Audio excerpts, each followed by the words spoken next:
देश हैं, फ्रांस है, इंग्लैंड है, ईरान है, इन देशों में इससे ज़्यादा पुस्तकें प्रकाशित हुई हैं।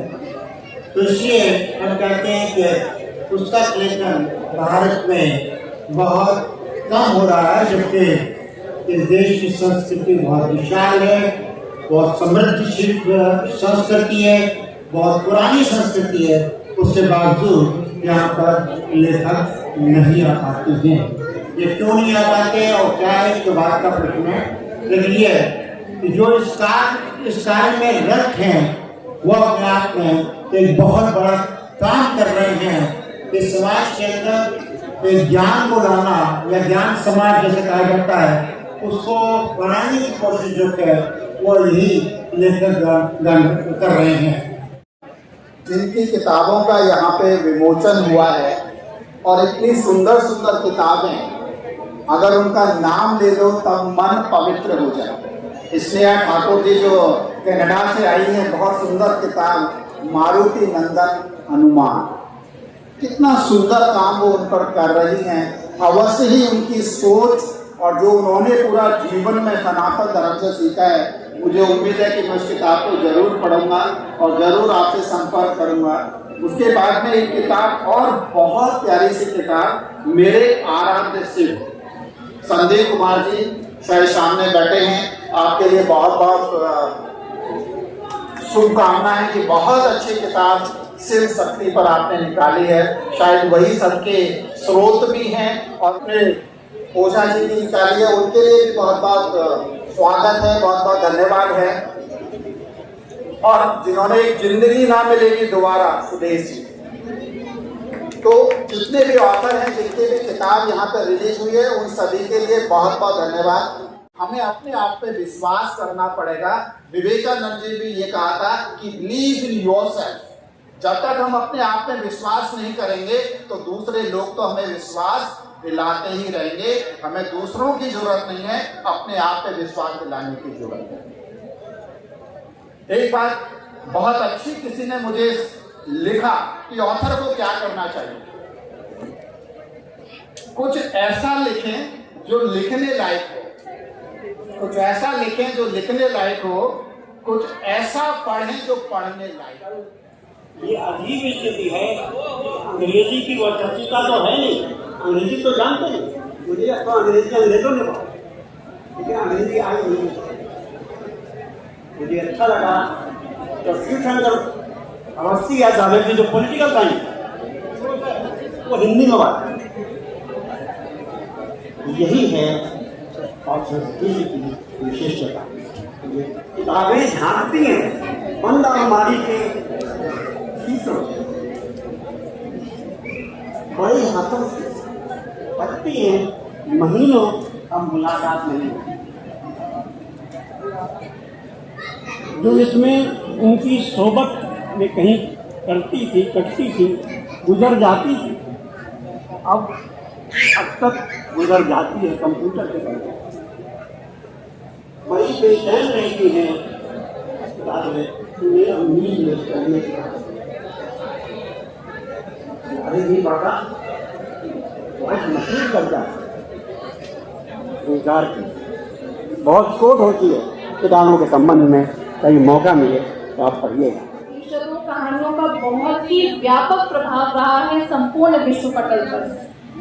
आप चाहे महाभारत की बात कर लें, चाहे आप रामायण की बात कर लें, ये हमारे ऐसे ग्रंथ जिनको माइथोलॉजी बोला जाता है, पर ये हमारे भारतीयता का केंद्र है, ये हम सबका विश्वास है। और अगर ये ऐसा ना होता तो इनका विविध भाषाओं में ट्रांसलेशन कैसे ना होता।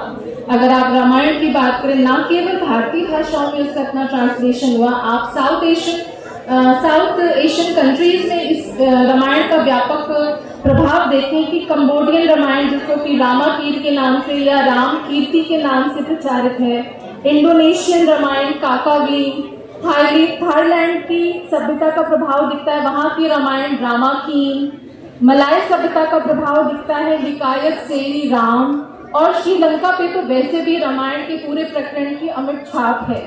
तो ये सारे जो अडेप्टेशन हुए हैं रामायण के या हमारे एपिक्स के अलग अलग क्षेत्रों के कल्चर के हिसाब से वहां पर उसको थोड़ा सा ट्विस्ट के साथ रिकॉर्ड में किया गया और प्रचार प्रसार हुआ।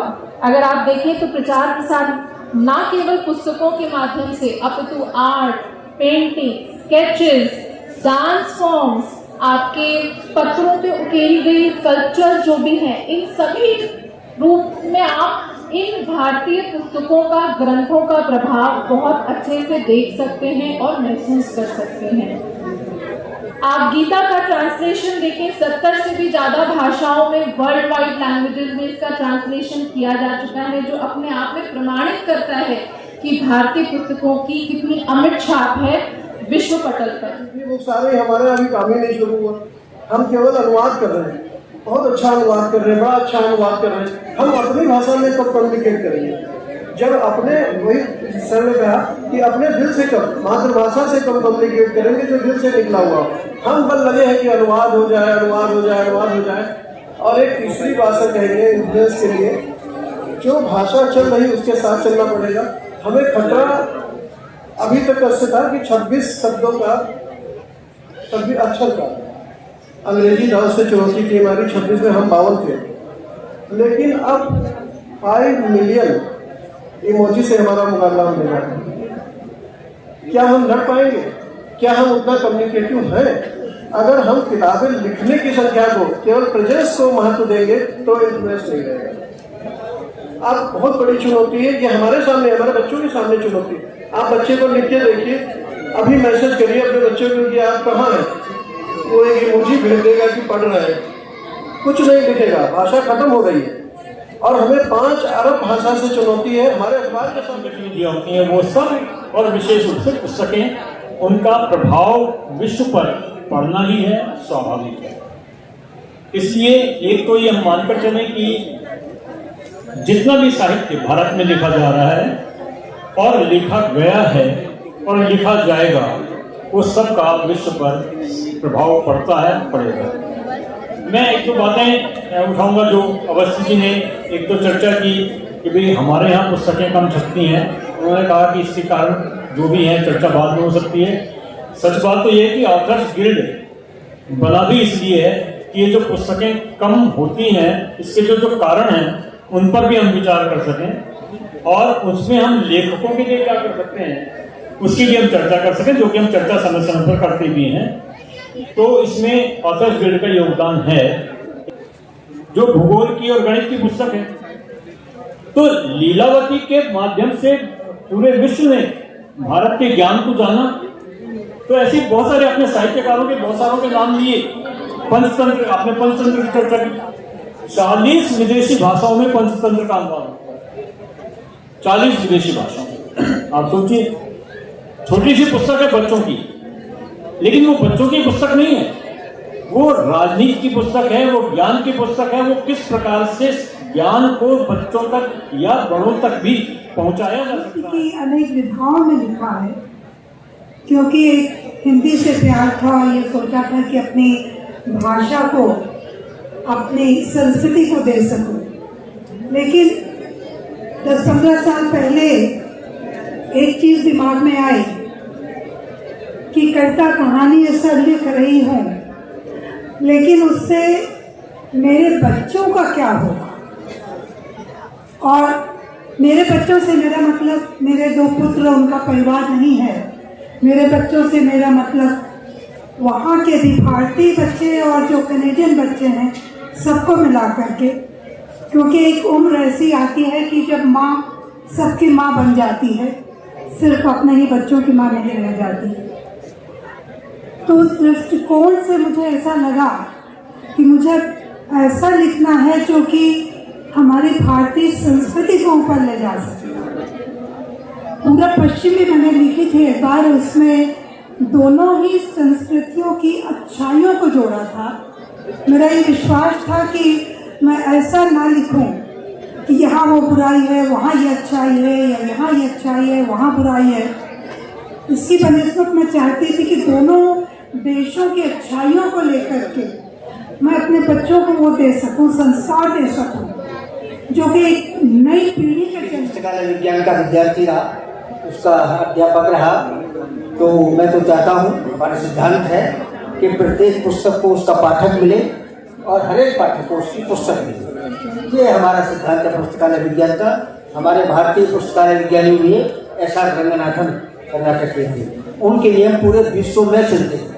जब हम क्लासिफिकेशन की जब बात करते हैं तो वो सिद्धांत चाहे भारत में हो या कि जर्मनी पढ़ाए या कहीं पढ़ाए, जैसे जॉन डीवी को हम पढ़ाते हैं उसी तरह से हम एस.आर. रंगनाथन के जो क्लासिफिकेशन है उनको पूरा विश्व स्वीकार करता है। तो पुस्तकों का जो प्रभाव है वैसे के ऊपर हमारे मित्र मुकेश जी ने कह दिया है कि भाई बहुत सी बातें आ जाती है। वही बात मैं दोहराना चाहता हूँ कि शून्य का आविष्कार भारत में हुआ। शून्य पहले किसी भी लिपि में नहीं था, विश्व की किसी भी लिपि में, सिर्फ नागरी लिपि में शून्य का आविष्कार हुआ और वो पूरे विश्व में पहुंचा। भारत से अरब में गया और अरब से शेष यूरोप में गया, और वही उसके कारण ही जितना आप समझते हैं, जितना चाहे वो विज्ञान की बात है चाहे कंप्यूटर की बात है, हमारा कंप्यूटर किस पर आधारित थे? शून्य पर आधारित थे। शुरू में जब कंप्यूटर आए थे तो वहां पर अक्षर नहीं लिखे जाते थे, वहां पर शून्य शून्य डॉट डॉट डॉट करके लिखते थे, उससे हम पूरा निष्कर्ष निकालते थे। तो ये हमारा अवदान है। और दूसरा अवदान आप ये कह सकते हैं कि हमारा जो दर्शन के क्षेत्र में, अध्यात्म के क्षेत्र में जो हमारा वैदिक ज्ञान है, जो हमारा उपनिषदों में ज्ञान है, जो हमारे ग्रंथों में ज्ञान है, वो पुस्तकों के माध्यम से ही बाहर पहुंचा। आपको जानकारी होगी कि मैक्स मूलर ने जब वेदों का पहले अनुवाद किया तो उसके माध्यम से पूरा यूरोप दंग रह गया कि भारत के पास ऐसी ज्ञान संपदा है कि विश्व में और कोई उसका मुकाबला कर ही नहीं सकता। इस तरह की संपदा हमारे पास जो ज्ञान की रही है, ज्ञान परंपरा की रही है, वह अद्भुत है। और आज भी विश्व में हमारे साहित्य को, हमारे ज्ञान को, भले हम आज एस्ट्रोनॉमी को भले हम हाथ दिखाने की विद्या मानते हो, लेकिन एस्ट्रोनॉमी प्योर साइंस, एस्ट्रोनॉमी के माध्यम से नक्षत्रों की गणना, उसके माध्यम से पृथ्वी से लेकर के सूर्य की कितनी दूरी है, चंद्रमा की कितनी दूरी है, मंगल की कितनी दूरी है, वो सब भारतीय पहले ही निश्चित कर चुके थे। बाद में यही ज्ञान जो है पूरे विश्व में गया। और माया का जो आज हमारे सामने है उसका भविष्य बहुत खतरनाक होने जा रहा है। योगेश जी ने बात कही कि इमोजीज हमारे लिए खतरनाक हो रहे हैं, उसकी चिंता मत कीजिए। जो AI आया है आपके सामने, उसका जो भविष्य हमें देखने को मिलेगा वो बहुत खतरनाक है। और AI आया कहाँ से? AI की चर्चा वेदों में है, रामायण में है, महाभारत में है, पंचतंत्र में है।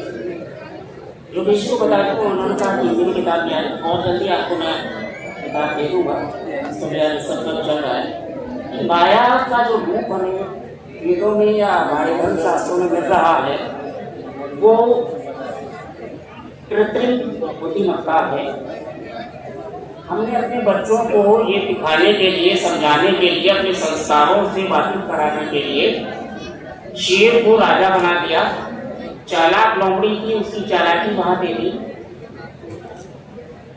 गीदड़ भी वहां पर है, कछुआ भी वहां पर है, खरगोश वहां पर है।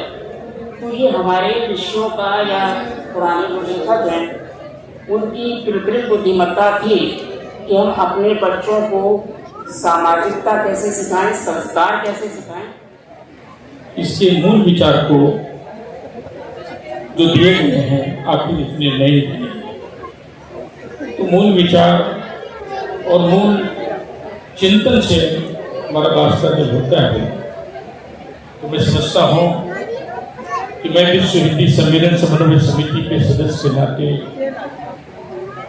हिंदी का प्रचार प्रसार के लिए देश ही विदेशों में भी करता हूँ। तो मुझे कभी कभी लगता है कि हिंदी विश्व में फैले या हिंदी साहित्य विश्व में फैले या भारतीय भाषाओं के साहित्य विश्व में फैले, तो मुझे कभी कभी लगता है कि विश्व हिंदी सम्मेलन से कोई खड़ा होकर के हमसे पूछ बैठे कि आप तो विदेशों में हिंदी का प्रचार प्रसार करते हैं, तो भारत में इसकी इतनी स्थिति शिथिल क्यों है? तो मैं समझता हूँ कि हम क्या जवाब दें। अगर भारत में हिंदी नहीं होगी और भारत में हिंदी जब मैं कह रहा हूं तो हिंदी के साथ पूरी भारतीय भाषा की बात होती है। तो हिंदी अगर भारत में नहीं होगी तो विश्व में कैसे होगी? आज मैं एक आह्वान जरूर करना चाहता हूं और एक ही बात कहने के लिए मैं उठा भी हूं कि साहित्यकारों के बीच और साहित्यकार मित्रों से मैं एक आग्रह करना चाहता हूं, हिंदी या भारतीय भाषाओं को आज सिर्फ साहित्य की भाषा बनाने की आवश्यकता नहीं है, साहित्य से आगे की भाषा बनाने की आवश्यकता है। हिंदी केवल ज्ञान ही नहीं, विज्ञान की भाषा, शासन की भाषा, प्रशासन की भाषा, न्याय और न्यायालय की भाषा बनाने की बात में आगे बढ़े। भाव परा आम जनजीवन पर जिस पुस्तक में universality of appeal, timelessness of appeal नहीं होगा, उसका वैश्विक प्रभाव नहीं पड़ेगा। पहले यहाँ प्रभाव पड़े हमारे जीवन पर, तभी तो विदेशों में उसका प्रभाव होगा। उपनिषद की चर्चा हुई। उपनिषद का मतलब होता है कि नजदीक में नीचे बैठना, ये उपनिषद का शाब्दिक अर्थ है। पश्चिम में ग्रीस में गुरु चलते रहता था और शिष्य उसके साथ साथ चलता था और वो ज्ञान प्राप्त करते थे।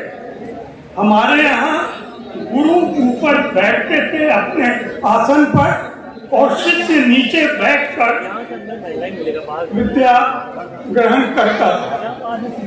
तो दोनों जगह ग्रीस और इंडिया में सांस्कृतिक अंतर था।